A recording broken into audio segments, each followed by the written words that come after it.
Hi everyone, welcome back to Uncommon Sense, coming to you from the Sociological Review Foundation, a charity where we believe that sociology is for everyone and that getting it out there into the world really matters.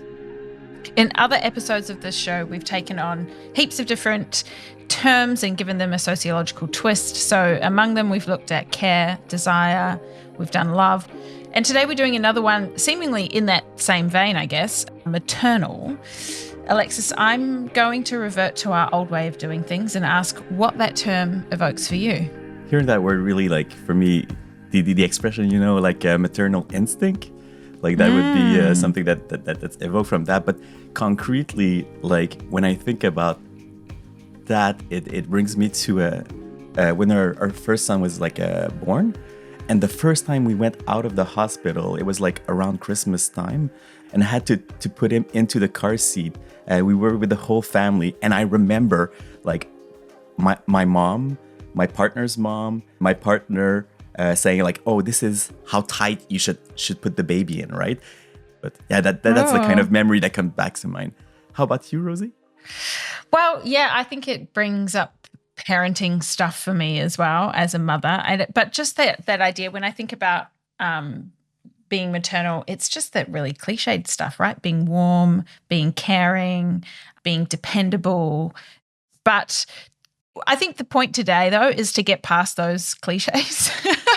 So we're with the sociologist Babalwa Magoqwana, who is the director for the Centre of Women and Gender Studies at the Nelson Mandela University, based in Gqeberha, which is formerly Port Elizabeth, in South Africa. Babalwa's been working on a research project titled Maternal Knowledge Histories and the Sociology of the Eastern Cape. She's interested in the meeting of sociology, anthropology, African languages, gender studies, and literature. And she's going to help us look at maternal in a new light today. Hi, Babalwa. Hi, Alexis. Hi, Rose. To get going, can you tell us a bit about the institute where you're based? And as a part of that, what kinds of questions are occupying you and your colleagues at the moment? One of the projects that we're dealing with is try and center African women's biographical and intellectual histories. As you know about the struggle of South Africa broadly, the anti-apartheid struggle, the anti-colonial struggle was always based sometimes on narratives of heroic men. So some of my colleagues and I have kind of built on the projects that had started before by other African scholars or women scholars or feminists across the globe to say that how do we pull together a systematic picture, encourage biographies for these women who were involved in the struggle. Sometimes they are not heroic at all, just mundane experiences of the struggle. So those are some of that is one of the kind of all-encompassing project that we are involved in today. But there are other projects that we do also touching on the issues of violence. As you know, one of the things that South Africa seems to be exporting the most in terms of how it's viewed is the kind of violence that has kind of grabbed our country. So we do focus also on gender-based violence because we do believe that it does limit the citizenship of women and children. So those are some of the projects that we are working on currently. So a lot of your work considers the notion of maternal.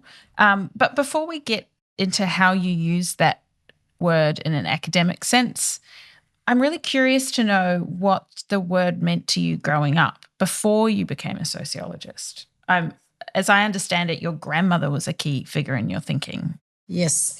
So I was brought up by my grandmother. My mother used to work we call them in the kitchens as a domestic worker.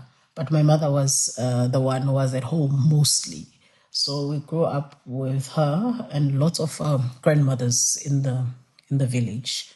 So she was one of the most influential people in what I do, how I do, and how I think. She passed away in 2005. So what I know and how I know what I know, I always kind of credit her because that is the first person who kind of taught me how to write, taught me how to read. I always credit my grandmother as one of the people who did not just induce confidence to speak in my own language, confidence to speak my mind, but also the ways of teaching that I've adopted almost comes from storytelling, expansion of imagination in different ways. So I'm not saying that she was a professor. No, she was not. She was just a loving, beautiful, elderly woman who didn't have much, but could share so much on what she had in terms of knowledge, in terms of, given the socio-economic conditions, obviously, that we were in. So she did all of those things. So for me, those are some of the principles, and those are some of the ways of knowing that when I got into my project later on in life, I just felt like maybe this part of life for a young person is missing within what we deem as knowledge. And hearing you speak, I was wondering, how did maternal appear to you at first, in sociology? What was maybe the mainstream notion of maternal that you encountered? Where did it come from? We asked because reading your work suggests that there's a disjuncture between the collective memory of students and academics and maybe the formal sociological narratives. Would that be a case? Yeah. I do agree with you on that one. When we get introduced into sociology, mostly, I'll speak of South African universities, we tend to be introduced to the white man triad, Marx, Durkheim, Weber. That becomes the kind of the lineage of sociology within South Africa, and I can say even the continent as well. And that is not accidental, obviously, because sociology as a discipline, it is a result of a particular kind of a European social condition. But when you grow up within sociology and as a postgrad, you start finding yourself you have to change yourself to fit into sociology. So sometimes, because of the dominance of this kind of this lineage of the European modernity, you then tend to feel like, oh, okay, I have to apply this, but it doesn't really fit really well. That's why I'm saying that the collective imagination of the student might be disconnected because of a particular kind of history that they're coming from. So for me, when I was saying that, when I write about that, I say that maybe if the students begin to question, let's make an example, sociology of family, how family is described or imagined within sociological texts, to be something that only constitutes, in South Africa, we've got only 23% of our population has nuclear family. I might be wrong, but I think it's around that. So when the idea of family in sociological texts is normalizing a nuclear family, then the student begins to be like, but it doesn't really feel like what I'm used to. So at home, I've got my great-grandmother or my grandmother, my uncle, my aunts, my mother, my dad, and my cousins. So there's all of a sudden a kind of a disjunction. So I wanted to bridge the disconnect between what the students know and what is already existing in text. So, I mean, it sort of sounds like you're talking about what in sociology or other academic disciplines we might give a fancy name of epistemology, right? That there are these, right? You've just talked about what you could call the sociological canonical way, or Western modernity way of how we think about the world, and that there's a bit of a disjuncture in your life and in your students' life. And I think that seems to be a theme in this and in your work on maternal as well. I think we're going to be returning to phrases like maternal ways of knowing or maternal knowledge today. And we wanted to make sure that right at the top of the show, we ask you what you mean by that very, very clearly. And perhaps also if you could give us an example as well. I know that you worked on a project a few years ago on umakulu, which means grandmother in one of the languages. So for me, makulu, which is depending on which language, sometimes it says elder sister in isiZulu, or umakulu, the grandmother in isiXhosa, and other different indigenous languages. They refer to that the elder mother. So that is the person that has kind of helped me make sense, as I said, of the world. So umakulu for me was a sense making. So that's why I ended up saying it is part of the maternal legacies, because these are the legacies that we sometimes not conscious of, that we bring into knowledge. These are the ways of being, of occupying the world, or of negotiating power that we don't know that our mothers and our mothers' mothers have contributed in what we're doing. I often say what I know, the nature of knowledge, or what you call ontology, or what I deem as knowledge, or what I deem as boundaries of knowledge, or how I know what I know, which is epistemology, is bound up to that maternal legacies that I've inherited from my grandmother.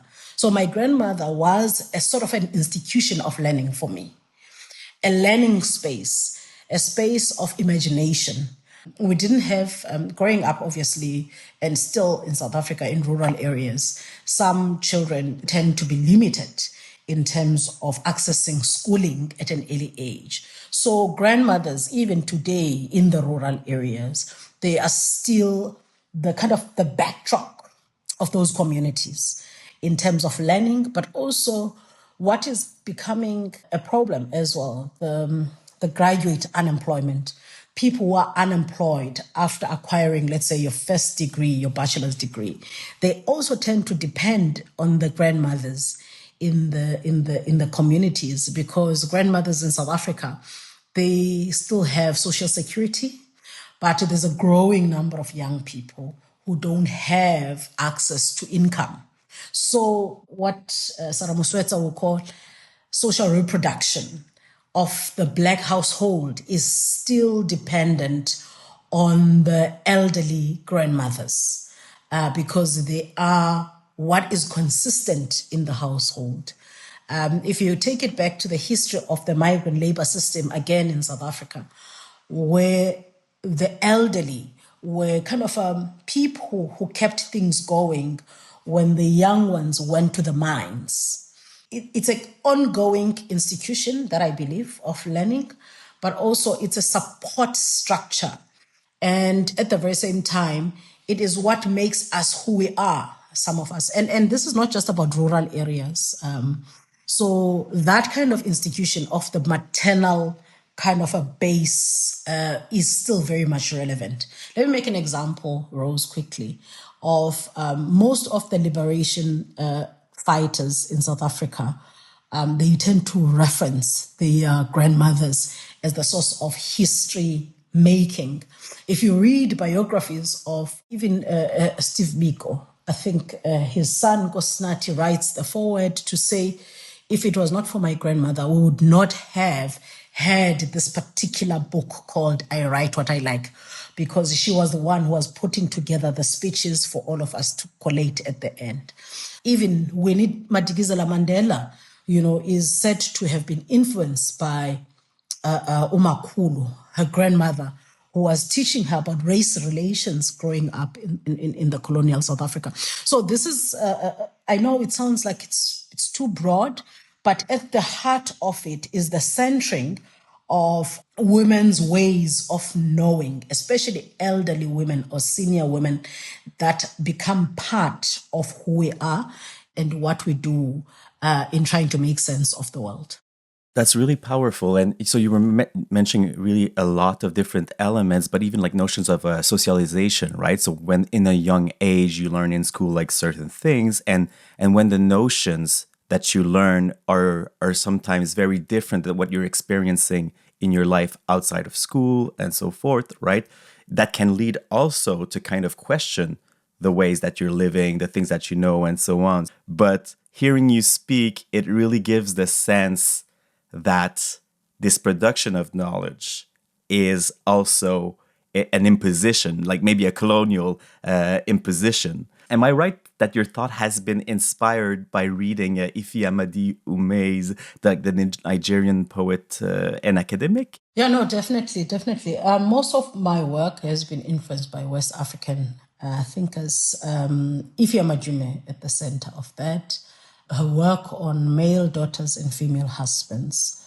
It's something that was quite forward thinking.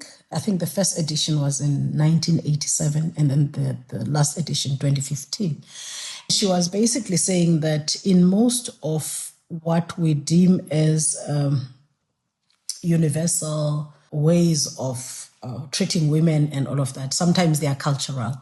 You know, there's context, there's culture, there's history in understanding gender.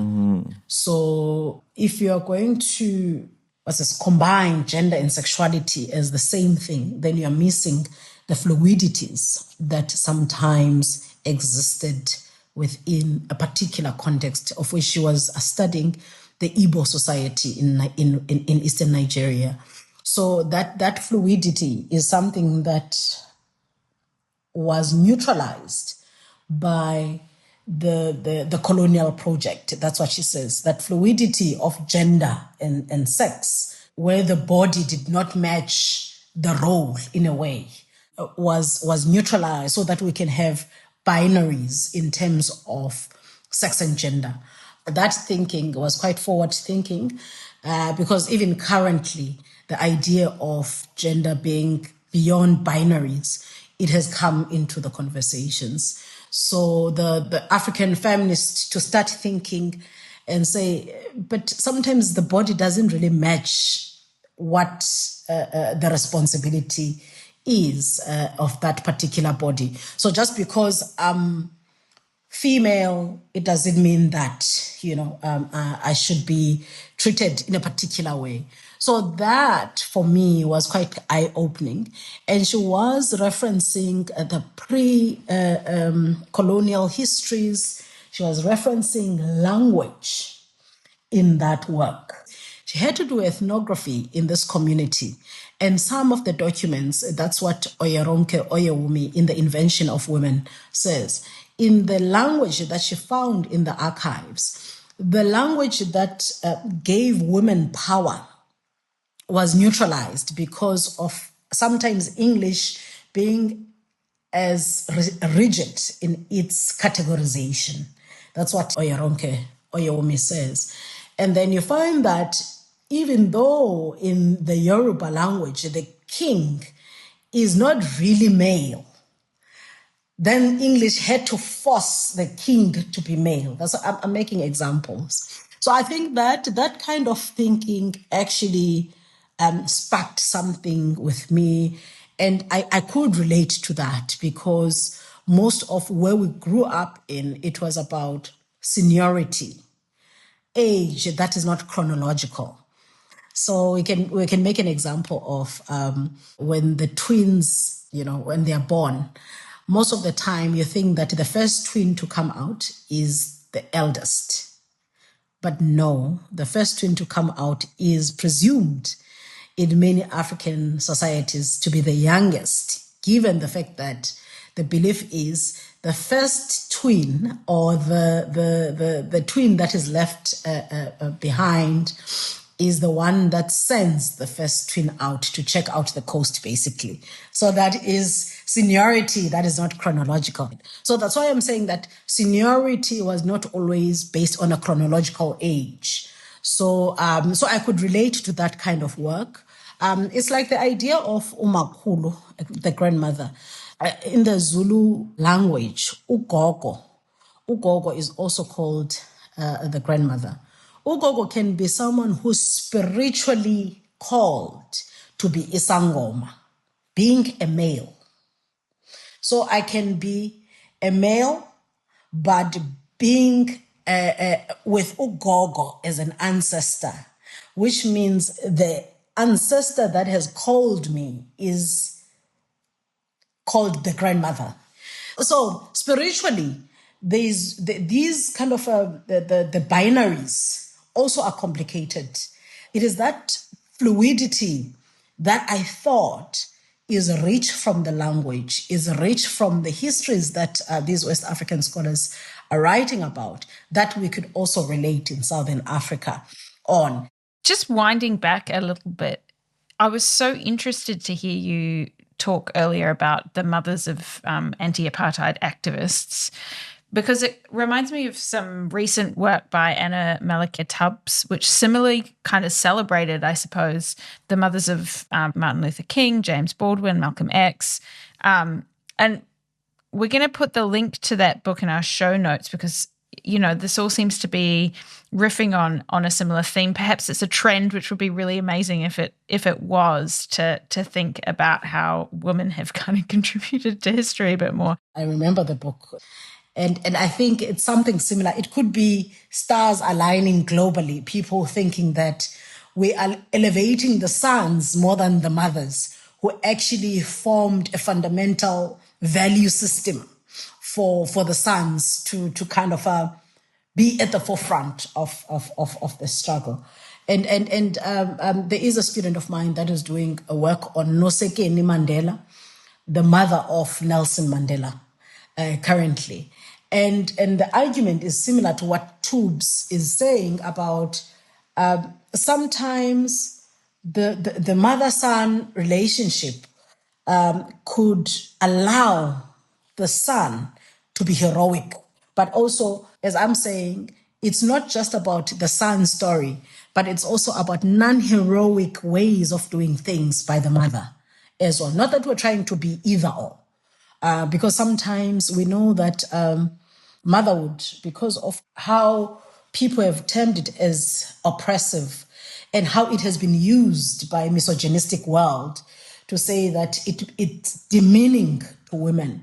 And then maybe as feminists globally, we're like, no, we don't want to be associated with motherhood, which is different in this part of the world because sometimes I think Oyewumi writes about, there's a book that's called What Gender is Motherhood? And using, again, the Yoruba societies to say motherhood is not supposed to be gendered. It's supposed to be communal. It's supposed to be inclusive. It's supposed to be life preservation and sustaining. But because the modern world has reduced motherhood to one person, it is deemed as oppressive. But we know that within the struggle in South Africa against apartheid, motherhood was one of the systems that kept families together despite the security police bulldozing houses, killing families and all of that.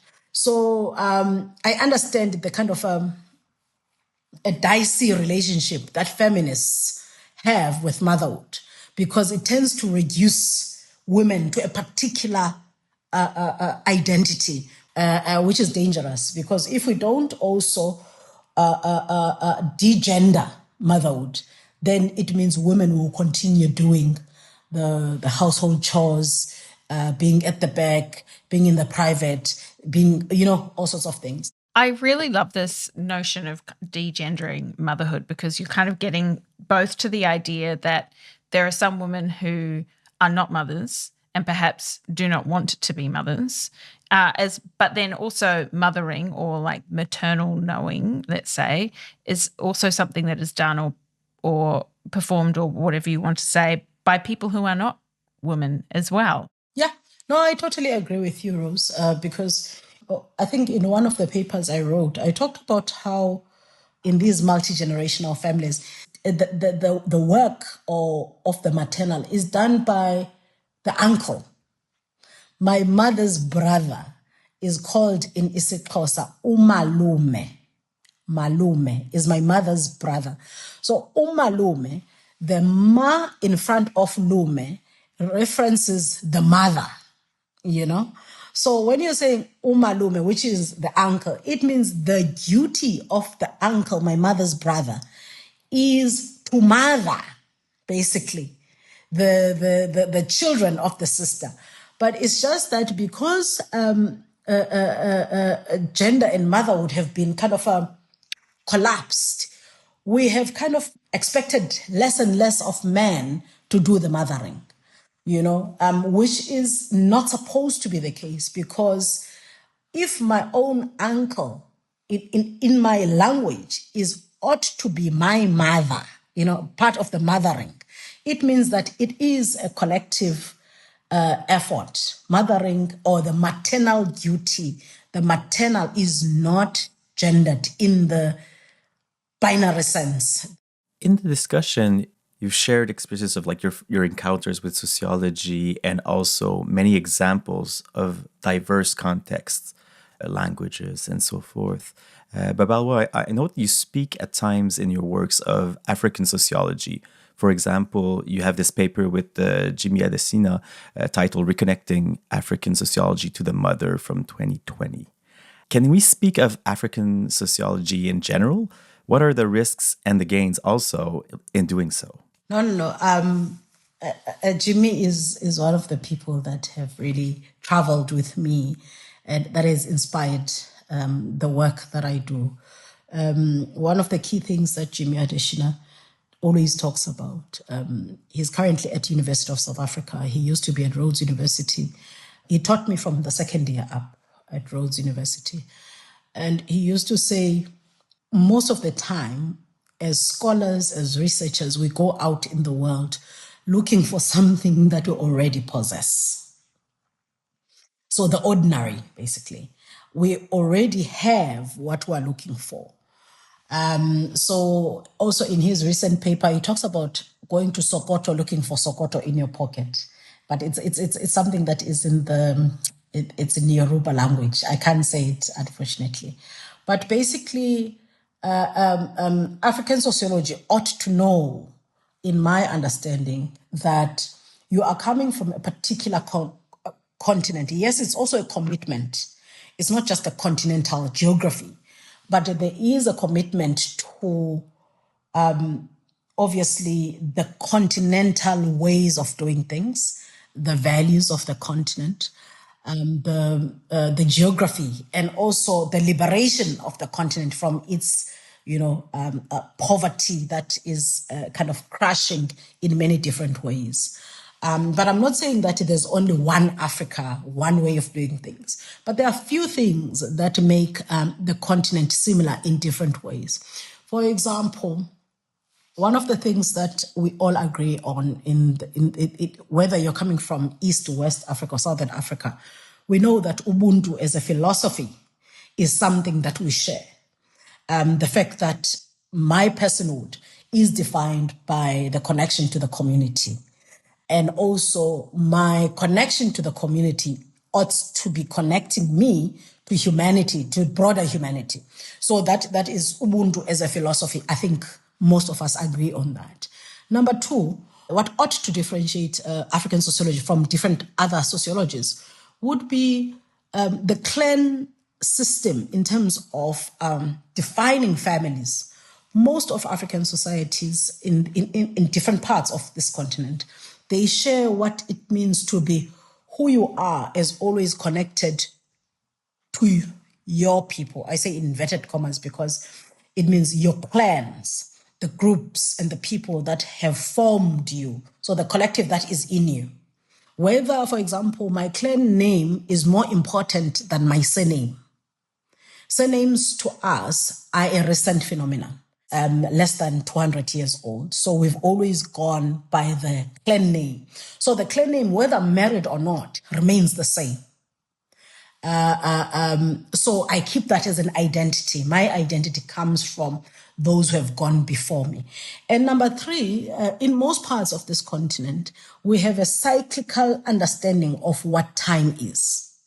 So time is not only about me today. It is about those who have gone before and those who are still coming after.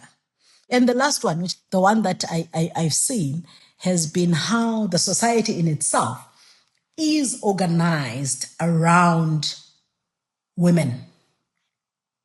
You don't devalue women, even though now it's different. I'm talking about historically. People are going to say, this Babalwa is kind of celebrating something that does not exist. It's not about that. I'm saying that there is an inspiration in the kind of histories that did not devalue women in general, and that we can learn from, and also reorganize society so that we can feel safe and not crushing one another. So yes, there is values, there are philosophies and the ways of organizing society and thinking about society that are coming from the continent. However, if you're going to stuck there, to limit to that, then you're going to be in danger, because you have to take that local understanding and have a global interpretation of what that means, so that you can build a global sociology, because ultimately sociology is a global study of society. So wherever you are, you have to know that, yes, there are differences between Canadian sociology and French sociology, or American sociology and British sociology. However, what brings us together is the common humanity that we're all trying to understand, and that we can all learn from these different societies. Otherwise, there's no point of us doing this work.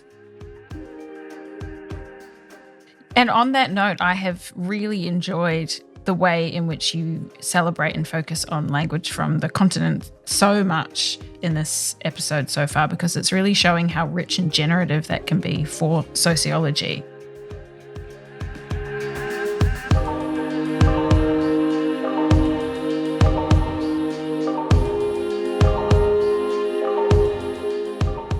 Hi, it's Alice here. I produce Uncommon Sense, where we're really proud to be approaching our 5th series now. Over the years, as we've met as a team to work out the shows, it's been really interesting to confirm just how generative and creative thinking sociologically can be, and how many themes lend themselves to the Uncommon Sense treatment. Coming up soon, we're going to have shows for you on gifts, inheritance, waiting, and hope, and much more. And you may not know it, but the Sociological Review Foundation is a charity. We're all about spreading the value of the sociological imagination and showing how sociology really is for everyone. If you agree, and if you have the means to do so, do head to donorbox.org/uncommon-sense. There you can make a donation, recurring or a one-off, to directly support the making of this show. You'll find more details on that in our show notes. And in the meantime, head to the Uncommon Sense section on the podcast page over at the Sociological Review website. There you'll find new lesson plans linked to each episode, as well as really great reading lists to support your teaching, support your learning, or just your curiosity. Thanks for listening.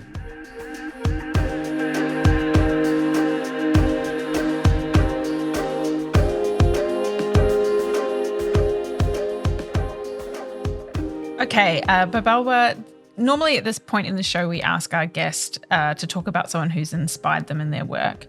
You've already celebrated earlier on Jimmy Adesina, so we're going to put his work in our show notes for this episode. And I know that you speak very, very highly of him and his influence on you. So instead, what we're going to do now is turn to the neoliberal university and think about how the idea of the maternal can be understood within the context of the neoliberal university, because, you know, there's a more tangible way in which women, some of whom are mothers, no doubt also grandmothers, are invisibilized, let's say, in academia through practical and emotional labor. And it would be really great if you could tell us about your co-authored paper, Forced to Care at the Neoliberal University, Invisible Labor as Academic Labour performed by Black women academics in the South African University. What is this labour that you're describing in this article? And, you know, please feel free to give a shout out to your fellow authors here. And perhaps you could also tell us how you would define the neoliberal university as well. So this is the paper that comes out of a little bit of frustration, with the current university that we have, I think globally for that matter, but mostly in South Africa, because in South Africa, there are two things who are pushing. The university's agenda is about transformation, making sure that you change the demographics of the university to reflect the demographics of the country, but also you change the curriculum so that it can reflect the values, the philosophies of the people. And then at the same time, you are now caught with the numbers games that defines the university. You want things for public good, okay, how much? So everything has been, in a way, I think this is what Mahmoud Mamdani talks about, the scholars in the marketplace. Everything has been reduced to how much. If you're saying that, I'm trying to provide a nice environment for my students so that they can do well, how much? So you must quantify almost everything that you are doing in the university daily, even though it's not really important to quantify things. When you're talking about philosophy, you can't quantify philosophy. Hence, then, the cutting of funding for certain kind of disciplines, if you're looking at social sciences, humanities, are actually under threat because of this quantification model that is forced globally, basically. So the quantification, we're arguing that doesn't really capture the work that continues. So most of the work remains invisible. So that quantification matrix doesn't really capture the essence of what most of us are trying to do, because you're trying to train human beings here. You're trying to make sure that we've got a better society ultimately, that you don't bruise students to the point whereby they become harmful to others outside the university. So that was the thing about the paper, to say that no, we are not capturing the whole spectrum of performance by academics, especially Black women academics who are relatively new in the system. Because remember, I think even the statistics still say it, that less than 2%, I think, of Black professors are women, Black women professors in South African higher education. So there are still very few women academics, especially Black women. So they get in as part of transformation exercise of the university, but also they are expected to do this labor that was normally done, because before a student comes into the university, there was like a bridging courses, there are like all supportive infrastructure mechanisms so that people can perform at a particular pace. But now all of those things are gone. We don't have supportive infrastructure before the person starts the first year. So that most of the time, the students are not as ready as they're supposed to be. So there's a lot of emotional labor, consultations, all sorts of things that you have to do that you can't really say. I saw 2 students yesterday, and both of them, they wanted me to explain this. And you can't really capture certain things. In as much as I was trying to explain the invisibility of this important labor of creating a culture that is conducive, that is welcoming, that can retain students in the system. But also it was a cautionary tale towards those who think that this work must be done by women only. As I said, this maternal work is not gendered. Also, care work ought to be done by also my male colleagues as well. So because this is part of what we call with Maleuko and Kawe as part of our obligation and ethical responsibility to the society.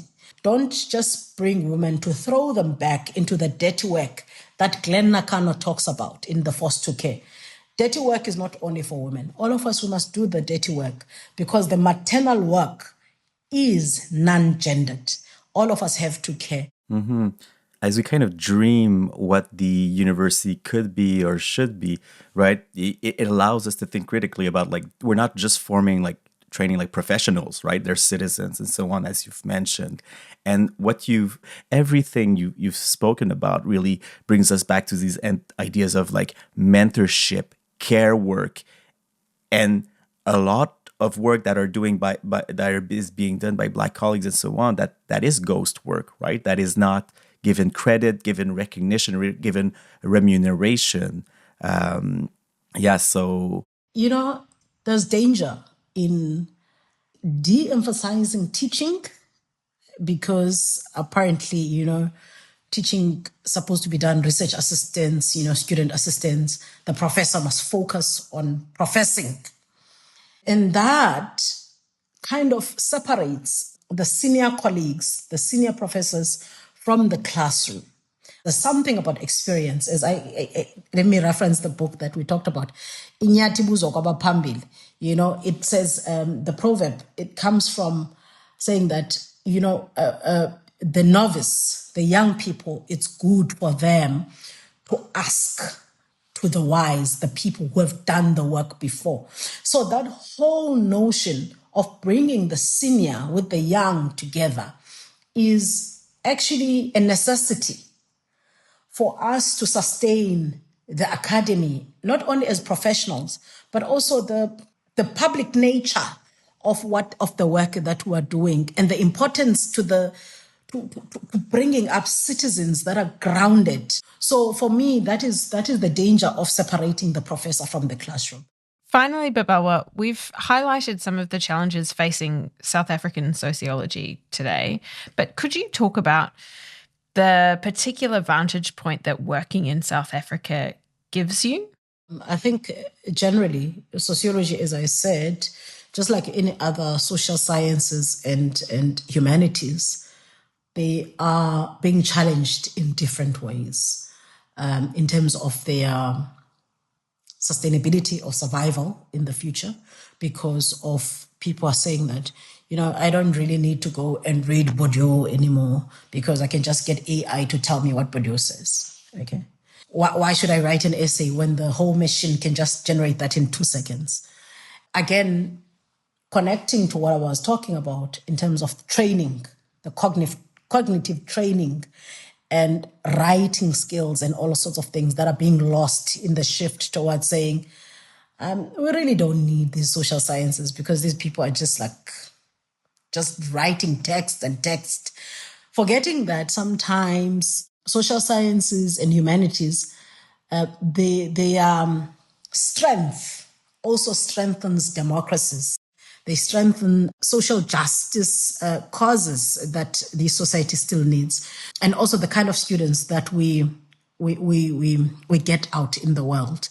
But in sociology in South Africa is still receiving lots of undergraduate students. We are still seeing a growth in terms of numbers, but in terms of the content, the curriculum, I think that we are sitting in terms of gold when it comes to that, because most of what we are now thinking about when we're talking about decolonizing sociology, it's still the works that has been untouched from our own communities, which require some of us as sociologists or anthropologists to take seriously our own communities, so that in terms of knowledge creation, we are sitting on gold. But in terms of the working conditions, there are still challenges. But in general, sociology in South Africa is thriving. It has a good, SASA is South African Sociological Association. It has a journal that is doing well, SARS, South African Review of Sociology.